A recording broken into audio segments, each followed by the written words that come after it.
Another episode of Harmonious at Lunch, the show that fuels your business success. I'm Brandon Gano, your host and guide through the world of harmonious business growth. Today, we're unlocking powerful strategies with industry experts to help your business thrive. If you're a business owner, entrepreneur, or executive, you are in the right place.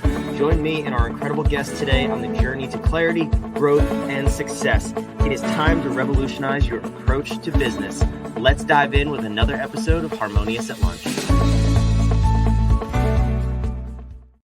Welcome back into some more bite-sized business advice. In today's episode, we're gonna scoot off the business track for just a minute because we're gonna talk about something probably more important. It's your well-being, your happiness, and the way you show up in the world, and also how that affects your kids. I know a lot of our listeners have kids. I myself have little kids, and we're gonna talk about what that looks like if you're not showing up the way you need to generationally. So that's a lot to talk about in one episode. I don't know if we can do that in 15 minutes, but I have an amazing guest with me, Rebecca Silence. First of all, welcome to the show. Thank you for being here. Well, hello, and thank you for having me, everyone. And don't think that what we're talking about won't apply to your business, because let me tell you what, the more magically delicious and glorious your home life feels, the more you powerfully serve and the more you're impacting on immeasurable levels in the best possible way. Did you say delicious? You said delicious. Oh, I sure did. I want home life to be magically delicious. Why shouldn't it be? We don't need Lucky Charms. We need our home life. So. We need our home life and our business to be magically delicious. I'm on board. I'm excited to dive in here, but this is a big topic to cover in 15 minutes. Yeah. I want to do it justice, and I want to set the stage. I want you to set the stage. I mean, happiness is like out there, right? But what are we really talking about here, and how does that impact us on our day-to-day business lives and also at home? Yeah. Well, here's the deal. I've been in private practice working for myself as a woman in the coaching space for 16 and a half years. I've been helping people heal since 2002. And there's no case I haven't cracked. And there's no case where we took on genuine happiness and the person didn't become more of service to the planet. So to me, we are here to give the best of ourselves and to receive the best of what life has to offer. And it doesn't have to be all this either or, right? I can either have business success, especially for women, or a happy home life. No. We are here to have it all. And it really does start with prioritizing making life at home as sacred and fulfilling as possible in my experience. Because how often are we exhausted at work or trying to put on a shelf the dramas, the trials, the tribulations going on in our personal life so we can serve, and we're just drained. But here's the myth. And, my life has been a wild ride, but I've learned how to stay in the game everywhere in my life, focused on my only intention is to be the best of me and to let that be enough. And from there, life just works. And I think so many of us are suffering from what I call high functioning unhappiness. We're accomplishing and we're achieving at work, in service, and we're unfulfilled. And then we're home and we're drained and we're not making it attractive for our kids. Business, life, being an adult, because it just looks like this grind that has us shattered and dissatisfied, right? And what would it be like to model, I do what I want, when I want, how I want for my kids in business and beyond? And I am selfish enough to recognize where, no, I'm tolerating this isn't good enough for me, and to do something about it. So we want more selfishness, because that's not self-absorption where you're just about you. Selfishness is me knowing, wait a minute, the better I am, the more I can give. The better I am, the more I'm enjoying. The more I'm enjoying, the more I can be magnetic and bring in the people meant for me and what I offer the world. And my kids get to watch me, this badass, living life on my terms, creating a life that fits in with me, not a life where I'm trying to fit in, not a life where I'm Mother Teresa, just sacrificing and not getting anything back and glorifying that. High functioning unhappiness is something we don't talk about. We talk about high functioning depression, addiction. Why are we normalizing and glorifying happiness isn't real? Just keep accomplishing. I want us happy and aligned. And from there, you wouldn't believe how much time you get back, how much you can accomplish, and how much more fun it can be. Absolutely. I'm curious what high functioning unhappiness looks like from a leadership perspective, and then also from a parent perspective. When you go home, like what are the things that you're doing and actually saying when you're in this state? Yeah, I have a client right now who is launching a brand new business and leaving a space where she's already been very successful as an executive. And she Voxer messaged me this morning. You know what I'm asking myself now that I never thought I'd ask myself? What's right for me? And that guiding question as a North Star is having her create a business that fits in with her. And it supports and sustains the lifestyle and the experience of life she wants to have. So let's just work backwards now. And what are some signs that you might be suffering from high functioning unhappiness? Number one, you don't even think happiness is real. Number two, stress. Three, pressure. Four, exhaustion. Five, trying to figure out what you should be, do, or have, or create. These are all signs that you're, without meaning to be, betraying yourself in the name of love and leadership. And this is the same thing with our parenting. I've got a 9-year-old, a 19-year-old, and a 23-year-old.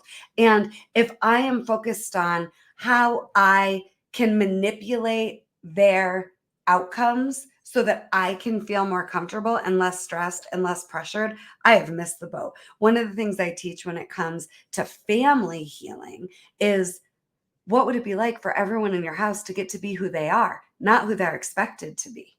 And what if you, as a parent, can parent how you parent and not how you think you should, or unconsciously just modeling the right way based on what your parents taught you was the right way that was miserable for you growing up, which means if you do the same thing, it'll be miserable for your kids too, right? Like, let's stop the madness and let's not be glorifying how hard it is, how exhausted we are, how pressured and how stressed we are, and missing our lives because we're suffering from high functioning unhappiness. Let me just cut to what my definition of happiness is. Okay, Brandon?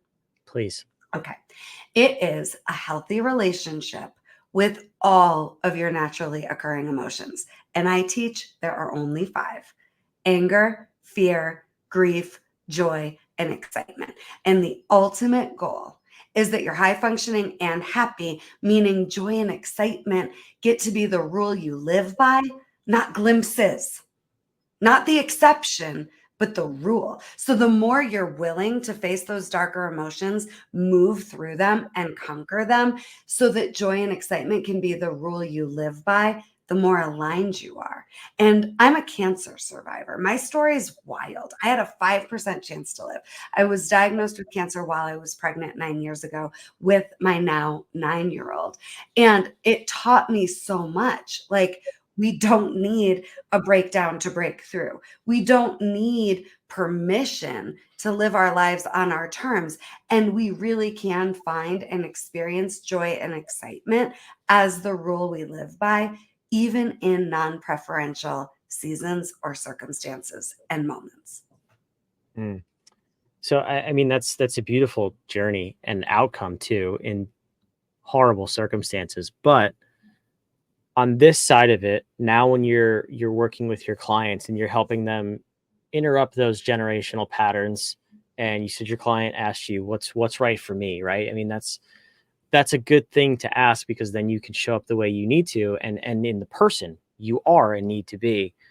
But what do we need to do for our kids? Because I think that's where I see a lot of business owners get stuck, because we could be high performers at home and or not at home at work, and no matter what we do, we still feel like we're not quite it. Like we're not the right parents for our kids, and there's that shame and guilt, right? Those poor emotions you talk about. So what do we need to start doing to be better models, better parents, our own version of the parents we need to be Yeah. for that generation?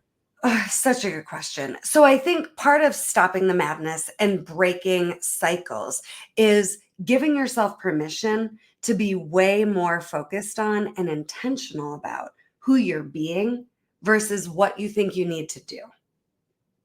So if we're focused on who we're being, we don't need to get stuck in the trap of here's who I am in my marriage, here's who I am at work, here's who I am with my family of origin, here's who I am with my friends. There's like 50 to 500 different versions of ourselves, and we're trying to figure out which hat to wear wherever we are. That is so miserable. I want you to go, here's who I am, and focus on who you want to be so that the doing becomes more and more natural and you're just guided. So I want it to be less about the doing and less about you can't be who you really are in certain scenarios with certain people, and more about the number one rule you have for yourself is joy and excitement is the rule I live by. And second to that, I know who I am. I trust myself. I love myself. And I know that my only job is to focus on who I'm being and to be that me across the board. That is the ultimate gift to give your kids. Seeing you healed and aligned and consistent and regulated, no matter where you are, what's going on in front of you.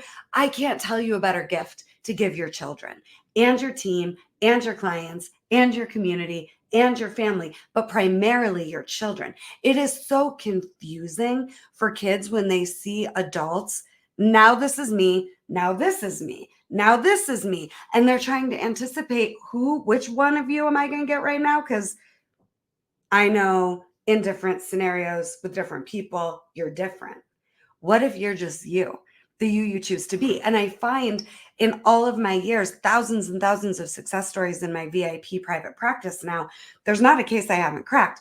It's about getting to who are you choosing to be? Who do you want to be? And making the choice to let yourself be the empowered you unapologetically, no matter what. Letting, if anybody's going to be uncomfortable, it's not going to be you, because you know who you are and you showed up that way. Yeah, that's so powerful. Such a powerful mindset to be in. But I'm curious where that multiple personality idea even comes from. We're not all schizophrenics walking around. I know that. No, but we're all bipolar. I'm going to tell you we all have multiple say that, personalities. okay? And I've worked in state psych hospitals. In the thick of it, my background is super unique because I'm a trained therapist with a master's in counseling and clinical experience, and I'm a coach who's developed methodologies with certifications. And I just know we're not crazy. We all have a survival personality that we created to survive our childhoods, which shows up when fear takes over. And then we have a highest, wisest, healed version of ourselves. And we're battling with both. And what most people don't get to actualize in their lifetime is their right to embody the truth of who they are beyond their survival self. Because what happens is we don't wake up one day and know who we are or what we want. And I think the hardest question I ask anybody is, so what do you want? The default answer is what I think I should do, what I think is going to be a means to some ethereal end or manipulate an outcome. We don't know what we want. We don't want to be selfish. We don't want to be too much. We don't want to rock the boat, right? The metaphorical boat that doesn't even exist. I'm here to say if the boat's going to rock, can we make it rock? But we have to know you're not going to wake up one day and know all of a sudden magically who you are. You wake up one day and you go, enough with unfulfillment and dissatisfaction and exhaustion and pressure and stress and busy, AKA me pretending like my survival personality is who I am. We wake up one day and we go, enough. And you don't need to wait for a big crisis to give you permission to go, enough with survival. You can just decide it is my right to be happy. I've been through enough. Let me set myself free. And from there, it's about, okay, I know what I don't want. Who's the highest, most healed, wisest version of me? You're going to have to create that person. Rebecca Silence is somebody I created, and that doesn't mean it's inauthentic. I had a vision for kids to have healed parents. My ultimate goal is to help 1 million families heal in 2024 so the kids can have healed parents. I want kids to have healed parents. I can't emphasize enough how important that is to me, right? So then who am I going to have to be? Well, how about modeling what that looks like for my own kid? So that on the days I don't have the self-worth or the interest in doing the work for myself, I can use her as the carrot to motivate me. How about if this is my dream, starting from there and working backwards and thinking about, here's a great way to know what you want if you think you don't know what you want or if it feels hard. What do you want for everybody else you love? What do you want for your spouse? What do you want for your kids? What do you want for your parents, your siblings, your people that you love? What you want for them is what you want for you. But I created Rebecca Silence getting out of a domestic violence marriage with a 2-year-old with no voice yet, with no confidence and no self-esteem, knowing, well, it's not going to be this. I have no idea what it's going to be or who I really am, but I know I'm not a battered woman victim that is destined to stay down. I'm going to get up and I'm going to figure it out. And I'm going to be someone I can be proud of. So that's where we all have multiple personalities and we're all bipolar. We're all battling with whether or not we're going to let survival and fear win or the best of us win. And it's the dial, right? Because it's always there. And there are times when you are going to be in fight or flight and survival mode. And that's a good thing, right? That's a protection mechanism. When I see a spider, I'm in fight or flight. You're not going to get past that. It's a human thing, right? I wouldn't, let's not glorify it, right? Like, and yes, you're in survival when fight, flight, freeze has taken over. And that isn't who you are. That's how you're coping. The fourth option that we're not taught is called alignment. Fight, flight, freeze, or alignment with our spirit, alignment with the truth of who we are, alignment with divine guidance and intelligence that is always there to direct us and guide us home. And yes, the goal is not to spiritually bypass our humanity. The goal is to be human and in leadership of our lives, in control over, because here's the thing nobody will tell you that I'm going to tell you. You're supposed to get what you want. You're supposed to get your needs met and you're supposed to feel great. So, and it's your right. So instead of focusing on if we changed all this external, then I want us plugging into the spiritual GPS, how we want to feel regardless of what's going on in the external and plugging in who we want to be regardless of what's going on in the external. It's easy to justify being less alive, less of who we are, and more exhausted. It's hard, but so worth it to go, ain't no circumstance more powerful than me and my right to thrive in any moment or season. And for me, it took cancer to really get it. It's not about all these accolades and accomplishments. It's about how aligned I am. That's the success metric. I want you focused on not what are you accomplishing? How aligned do you feel? How rested? How peaceful? How much are you enjoying and committed to enjoying? Not just the preferential moments, but every moment while you're still human.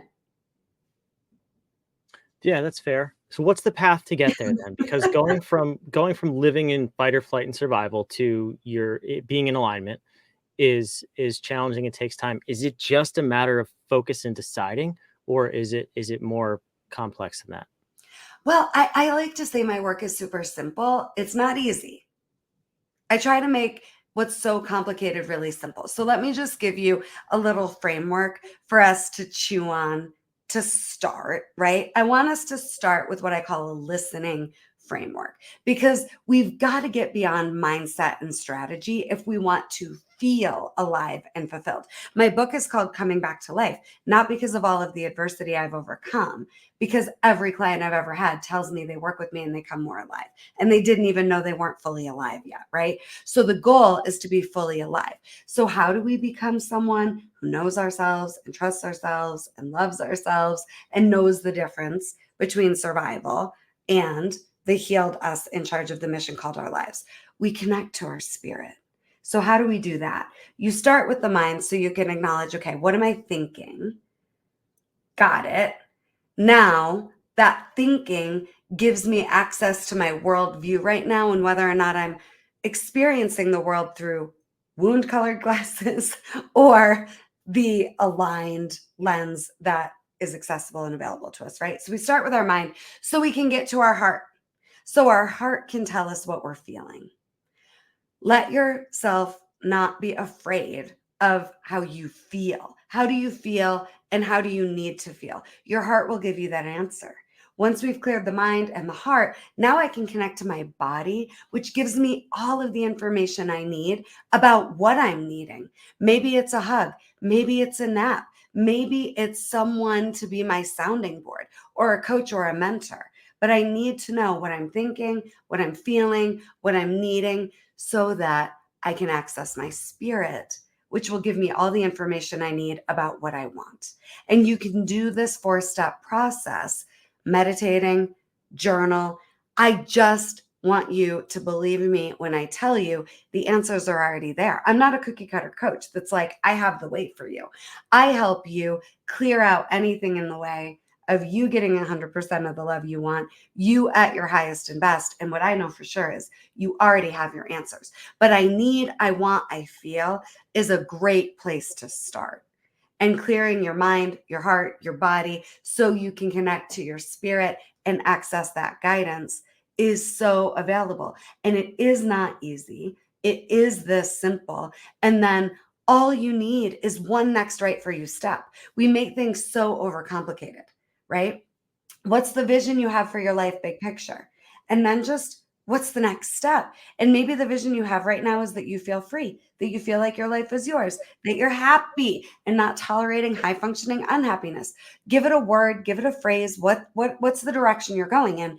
And then all you need is one next right for you step at a time that your spirit will give you once you've checked in with and cleared your mind and your heart and your body. Your spirit knows, and it's talking, and it might be at a whisper level. The volume might be all the way down to 0, but it's there. And when you listen to that silent, still voice that's talking to you, you'll get your answer. I love it. Simple, not easy. That's not easy at all. The summary of this episode. Yes. It was a lot. That's what we said it was going to be. It was a lot. You definitely delivered, Rebecca. I appreciate it.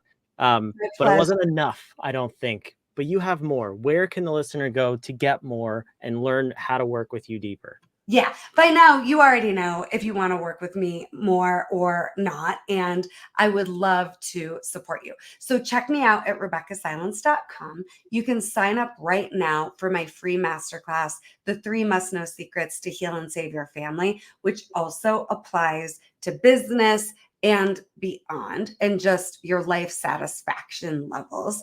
And if you're interested, I have a book. I have amazing courses. I created the Emotional Survival Kit that's a do-it-yourself through all of the best of what I've taught all my clients and audiences for, like I said, the past 16 and a half years. And then I also have VIP premium coaching packages. If you want total transformation, unmatched support, and me really helping you unpack and redesign how you're living your life and where you're taking your life without throwing the baby out with the bathwater. We're going to keep all of the 95% of what already works and just fine tune about 5%. You're not as out of reach or off track as maybe you think. And my work is about having fun and ease and flow and a lightness to life as we tackle the heavy stuff. We bring out the best of you, which makes it easier and easier and easier. And I have a ball with all of my clients. So if you're interested, shoot me an email, shoot me a DM on any social media channels at Rebecca Silence. You can also check out my YouTube, which is chock full of a lot more goodness. But I'm so honored to have met you and to have served you all today. And just thanks for caring about humanity and caring about being your best and making a healed difference, because we need more leaders like you caring about these things and not just going through the motions. That's so awesome. I can't agree with that more, Rebecca. Thank you for being here. And wherever you're watching or listening, all of that, what she just said, all the links and everything down below in the show notes. But Rebecca, thank you so much for your time. I appreciate it. Thank you. We all deserve to have a more harmonious life and day and experience. So go make that happen and be careful with each other's hearts. I can't say it any better. So bye. See you in the next one.